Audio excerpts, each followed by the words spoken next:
2026 की शुरुआत में जब पूरी दुनिया भारत की तरफ देख रही थी, तभी एक के बाद एक ऐतिहासिक व्यापार समझौते हुए। सबसे पहले यूरोपीय संघ के साथ मदर ऑफ ऑल डील्स और फिर अमेरिका के साथ वो अंतरिम फ्रेमवर्क जो लाखों भारतीयों के लिए नए दरवाजे खोल रहा था। टैरिफ कम हुए, बाजार खुले, एमएसएमई से लेकर किसानों तक सबके चेहरे पर मुस्कान आई। लेकिन इन बड़े बड़े ग्लोबल डील्स के ठीक बाद बिना किसी देरी के प्रधानमंत्री नरेंद्र मोदी का पहला विदेश दौरा कहाँ हुआ? मलेशिया। हाँ, ठीक 7 फरवरी 2026 को जब कुआलालंपुर एयरपोर्ट पर मलेशियाई पीएम अनवर इब्राहिम खुद खड़े थे, लाल कालीन बिछा गर्मजोशी से गले लगाते हुए।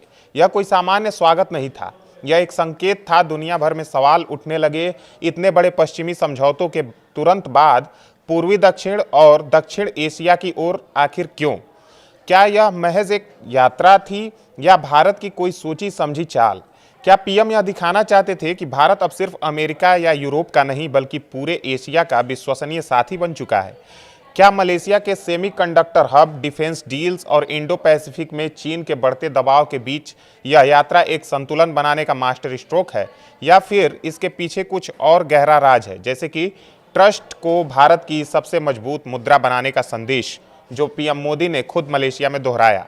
जैसे जैसे ये सवाल दिमाग में घूमते हैं, एक बात साफ होती है, यह यात्रा कोई संयोग नहीं, यह भारत की उस नई ताकत का ऐलान है जो अब वैश्विक पटल पर नियम बनाने की हैसियत रखती है।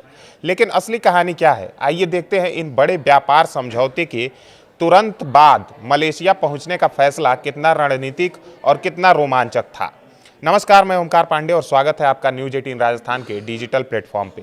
27 जनवरी को भारत और यूरोपीय संघ यानी ईयू के बीच एक ऐतिहासिक मुक्त व्यापार समझौते पर हस्ताक्षर हुए, जिसे मदर ऑफ ऑल डील्स कहा जा रहा है। यह समझौता लगभग 2 दशकों की बातचीत के बाद हुआ और यह दुनिया का सबसे बड़ा मुक्त व्यापार क्षेत्र बनाता है, जिसमें लगभग 2 अरब लोगों की आबादी शामिल है।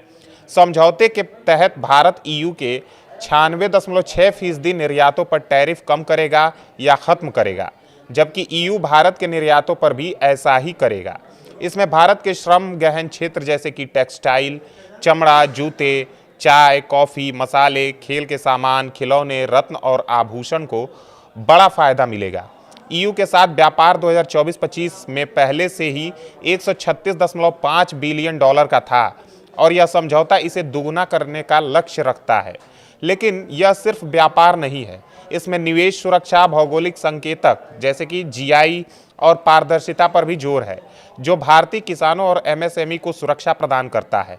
उदाहरण के लिए भारतीय उत्पादों जैसे कि बनारसी साड़ी या दार्जिलिंग चाय को ईयू में विशेष संरक्षण मिलेगा।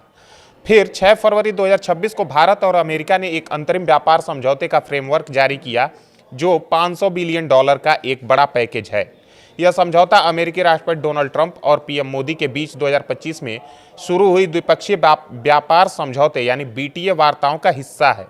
इसके तहत अमेरिका ने भारतीय निर्यातों पर टैरिफ को 50% से घटाकर 18% कर दिया, जिसमें टेक्सटाइल, चमड़ा, प्लास्टिक, रसायन, घरेलू सजावट और मशीनरी शामिल है। बदले में भारत ने अमेरिकी औद्योगिक सामान और कृषि उत्पादों जैसे कि डिस्टिलर्स ग्रेन, लाल ज्वार, नट्स, फल, सोयाबीन तेल, वाइन और स्पिरिट्स पर टैरिफ कम किए। खास बात यह है कि यह समझौता भारतीय किसानों को नुकसान नहीं पहुंचाता, संवेदनशील उत्पादों को बाहर रखा गया है। वाणिज्य मंत्री पीयूष गोयल ने कहा कि इससे भारतीय एमएसएमई को अमेरिकी बाजार में ड्यूटी फ्री एंट्री मिलेगी, जिससे लाखों नौकरियां पैदा होंगी। साथ ही भारत ने रूसी तेल की खरीद रोकने का वादा किया, जो भू राजनीतिक दृष्टि से बेहद महत्वपूर्ण है। यह डील हार्ले डेविडसन मोटरसाइकिलों पर ड्यूटी खत्म करती है, लेकिन टेस्ला जैसी इलेक्ट्रिक वाहनों पर कोई रियायत नहीं, जो भारत की घरेलू ऑटो इंडस्ट्री को बचाता है। ये दोनों समझौते भारत को वैश्विक आपूर्ति श्रृंखलाओं में मजबूत बनाते हैं, खासकर सेमीकंडक्टर, डिजिटल टेक्नोलॉजी और रक्षा जैसे क्षेत्रों में। लेकिन इनके तुरंत बाद पीएम मोदी की मलेशिया यात्रा क्यों? जवाब भारत की एक्ट ईस्ट नीति और एशियाई क्षेत्र में बढ़ते प्रभाव में छिपा है। मलेशिया भारत का महत्वपूर्ण साझेदार है और 2024 में दोनों देशों ने अपनी साझेदारी को कॉम्प्रिहेंसिव स्ट्रेटेजिक पार्टनरशिप में अपग्रेड किया था। पीएम मोदी की यह यात्रा 7 से 8 फरवरी को हुई, जो अमेरिका और ईयू के डील के ठीक बाद है। यह कोई संयोग नहीं है, यह एक रणनीतिक कदम है जो दिखाता है कि भारत अब वैश्विक व्यापार में एक ट्रस्टेड प्लेयर है और दक्षिण पूर्व एशिया में अपनी स्थिति को मजबूत करना चाहता है। पीएम मोदी 7 फरवरी को कुआलालंपुर पहुंचे, जहां मलेशियाई पीएम अनवर इब्राहिम ने एयरपोर्ट पर उनका स्वागत किया।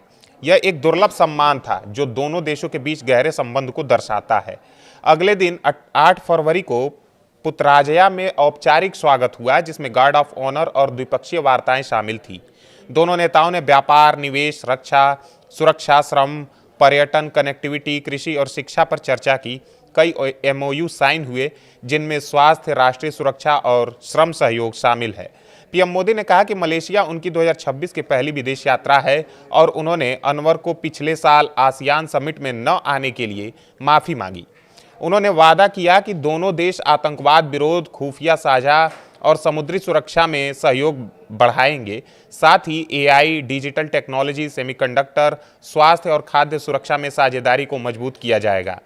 यह यात्रा क्यों जरूरी थी? क्योंकि अमेरिका और ईयू डील्स के बाद भारत को एशियाई बाजारों में अपनी पकड़ मजबूत करने की आवश्यकता महसूस हुई।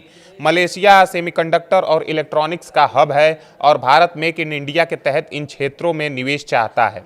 2025 में भारत मलेशिया व्यापार $20 बिलियन का था और यह यात्रा इसे बढ़ाने का अवसर है। साथ ही इंडो पैसिफिक क्षेत्र में चीन के बढ़ते प्रभाव के खिलाफ भारत आसियान देशों के साथ रक्षा सहयोग बढ़ा रहा है। पीएम मोदी ने कहा कि भारत और मलेशिया की साझेदारी सामरिक विश्वास पर आधारित है जो आर्थिक परिवर्तन का रास्ता खोलेगी। सीईओ फोरम में भी चर्चा हुई, जहां नए निवेश के अवसरों पर बात हुई। इस यात्रा का एक दिलचस्प पहलू यह है कि यह भारत की बहुध्रुवीय विदेश नीति को दर्शाता है। अमेरिका और ईयू के साथ डील्स में भारत को पश्चिमी बाजारों में लाभ मिला, लेकिन एशिया में संतुलन बनाना जरूरी है। मलेशिया मुस्लिम बहुल देश है और अनवर इब्राहिम के साथ पीएम मोदी की केमिस्ट्री अच्छी है, जो इस्लामी दुनिया में भारत की छवि सुधारती है। साथ ही यह यात्रा भारत और मलेशिया के पीपल टू पीपल कनेक्टिविटी को भी बढ़ाती है, जिसकी एक झलक तब देखने को मिली जब सांस्कृतिक कार्यक्रमों में दोनों देशों की साझा विरासत दिखाई गई। वहीं अगर ताज़ा अपडेट्स की बात करें तो 8 फरवरी को ही दोनों देशों ने संयुक्त बयान जारी किया, जिसमें 10वीं भारत मलेशिया सीईओ फोरम की सराहना की गई। इसमें ऊर्जा, कृषि, स्वास्थ्य और संस्कृति पर जोर है। पीएम मोदी ने कहा कि भारत की आतंकवाद नीति स्पष्ट है, कोई दोहरा मापदंड नहीं और कोई समझौता नहीं। अनवर ने कहा कि दोनों देशों में व्यापार, निवेश, कनेक्टिविटी और रक्षा में सहयोग बढ़ाएंगे। यह यात्रा 1957 से चली आ रही दोस्ती को मजबूत करती है और 2024 की स्ट्रेटेजिक पार्टनरशिप को आगे ले जाती है। कुल मिलाकर ये व्यापार समझौते और मलेशिया यात्रा भारत को वैश्विक पटल पर एक मजबूत खिलाड़ी बनाते हैं। अमेरिका और ईयू डील से भारत को बाजार का एक्सेस मिला, जो एमएसएमई और किसानों को फायदा पहुंचाएगा। मलेशिया यात्रा इससे जुड़ी है क्योंकि यह भारत की एशियाई रणनीति को मजबूत करती है, नए निवेश लाती है और क्षेत्रीय स्थिरता सुनिश्चित करती है। यह दिखाता है कि भारत अब सिर्फ एक उभरती अर्थव्यवस्था नहीं, बल्कि एक ऐसा देश है जो वैश्विक व्यापार के नियम खुद तय करने में सक्षम है। जैसे जैसे ये समझौते लागू होंगे, भारत की अर्थव्यवस्था में नई ऊर्जा आएगी और पीएम मोदी की यह यात्रा उसी दिशा में एक महत्वपूर्ण कड़ी है। क्या यह भारत को 2047 तक विकसित राष्ट्र बनाने के सपने को करीब लाएगी? समय बताएगा, लेकिन फिलहाल यह एक रोमांचक शुरुआत है।